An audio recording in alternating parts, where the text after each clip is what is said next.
When you think of college sports, what sport do you think of? Football, right? Well, my name is Devin Sagai, and I'm going to bring you along a journey to discover the hidden gem of college sports, American rugby, and more so, the Bowling Green University team and all their accomplishments, including a consecutive 40-year reigning champion of the MAC Conference. They are competing for a national title this week here in Charlotte, North Carolina versus the Tennessee Vols.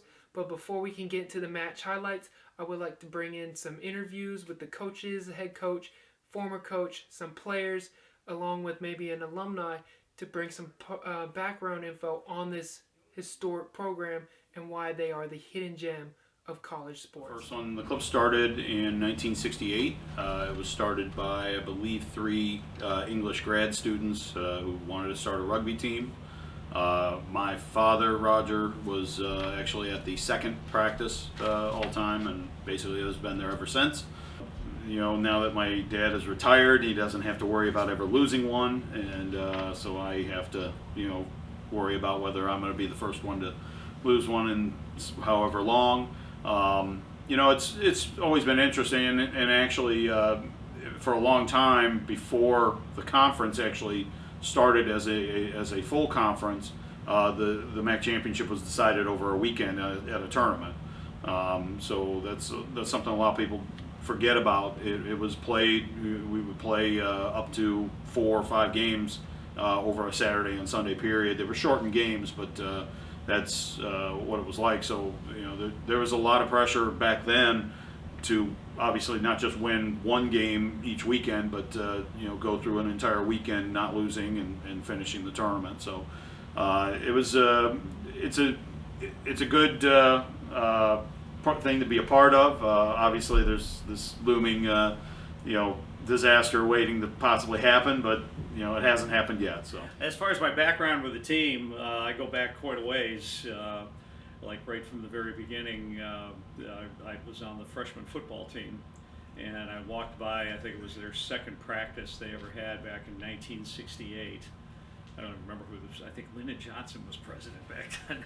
Anyhow, I walked by, I saw this, what I thought was a mess out on the field, and this English guy walked up to me, and his name was Aiden Kelly. He was a graduate student in the sociology department. He said, well, this is rugby, and they're doing this, and they're doing that, and why don't you go out there and give it a try? I ran around a little bit, and I quit the football team the next day, and it's been rugby ever since. When I was the head coach, I was doing everything, the operations and the coaching. And it just got to be too much. Plus, I was physically not able to do the job anymore. So, by splitting the job, the idea was to take the burden of the grunt work, the paper shuffling and all that other stuff off Tony's back. And but here I am. He and I are both doing the same number of hours that I was doing by myself before together. So I used to say that I probably put 800 hours a year into rugby, and now the two of us are putting 800 hours a year into rugby. We've never given out really anything substantial as far as winning the MAC. I mean, periodically, the guys all sign a ball. Or once in a blue moon, the alumni will fund a special T-shirt. I remember going back a ways, the B team won 100 games in a row. And all they got to do was sign a ball. Lately, when some, Americans love these anniversaries with zeros at the end, so 40 is a big deal, 30 is a big deal, and of course, winning the MAC 40 years. We do have something in the works for the guys that were on the team this year for that. We do have rings on order for the national championship. But they're still paying to go to school, and we've got more important things. Can we get everybody out there with the same socks on and the shorts and the jerseys and everything else? They have to pay their way for just about everything. So there was a time when, and this goes a long time ago, that we would have a table set up in front of the union, and we would ask people for their spare pennies that were in their pockets, so that we could get enough money to buy something, whatever it was. If we came out of there with $10, well, wow, we got $10, that was great. but you can't run the team like that anymore. So we do a lot of fundraisers. These guys set up and tore down chairs for an outside graduation for BGSU. They tore down a beer garden for the Black Swamp Festival that is in Bowling Green. And we have a tremendous alumni group. We needed $5,000 to fix the drainage on the field. They donated 22. I told them we needed a new scoreboard. Scoreboard was going to cost maybe $3,000. They donated 25. So they've been like if we get some special thing for the guys with this 40th anniversary, that'll be something that the alumni will take care of. And actually, this whole trip's going to cost about $12,000. The alumni are going to foot that bill for the most part. Now, as far as what the university is doing, well, we've got a little more administrative help rather than on this trip me sitting down and individually putting every single person's name in to get them on an airplane and then get a rental car and all that stuff. All I had to do was call the travel agency that works with the athletic department, and bang, they did the whole thing. Saved me a tremendous amount of time. So it's going to be these little things, and we're hoping that one day That we are technically a club sport. We are somewhat recognized like a true varsity program here. As much as accolades, we get t-shirts for everything. National championship team in 2018, we have a shirt. We were supposed to get a ring, but technical difficulties. But overall, the university gives us, we've had big things with the president congratulating us. We've had signs put up around the city. We're on all the different websites for Bowling Green. There's different things accolading the team around campus. It's a very cool environment, even though that we're a club, very cool, very supported by the university. So I do know a lot of alumni that'll be in the stands tomorrow. The BGSU Rugby Alumni Association is one that could go up against any Division I college football. There's a lot of history with this program. As you can tell, Roger being associated since almost day 2 and becoming a player to a head coach to even becoming the operations manager now, and then letting his son step into the role as a head coach after playing for the program is just very historical in itself to keep the dynasty going. But with the huge alumni group coming this weekend to Charlotte, North Carolina to watch this national championship versus the Tennessee Vols, I was privileged enough with sitting the sideline and delivering y'all some highlights, so I hope y'all enjoy.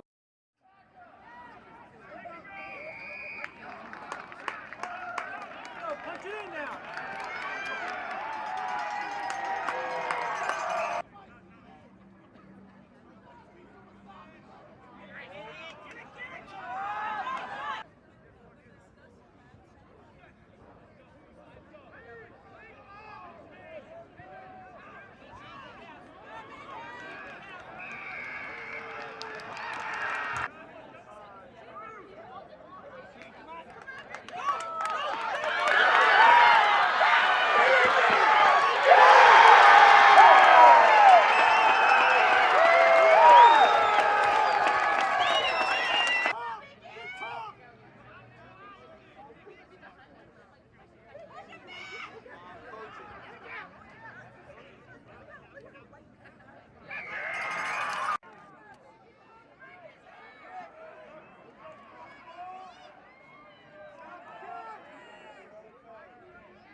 Thanks for watching to the end. It's unfortunate that they lost, but they'll be back next year. But reigning 41-year conference champs of the MAC conference. I'd like to say thanks to everybody who was involved with bringing me out and shedding some light on this program. And I'd like to thank you all for watching and tuning in.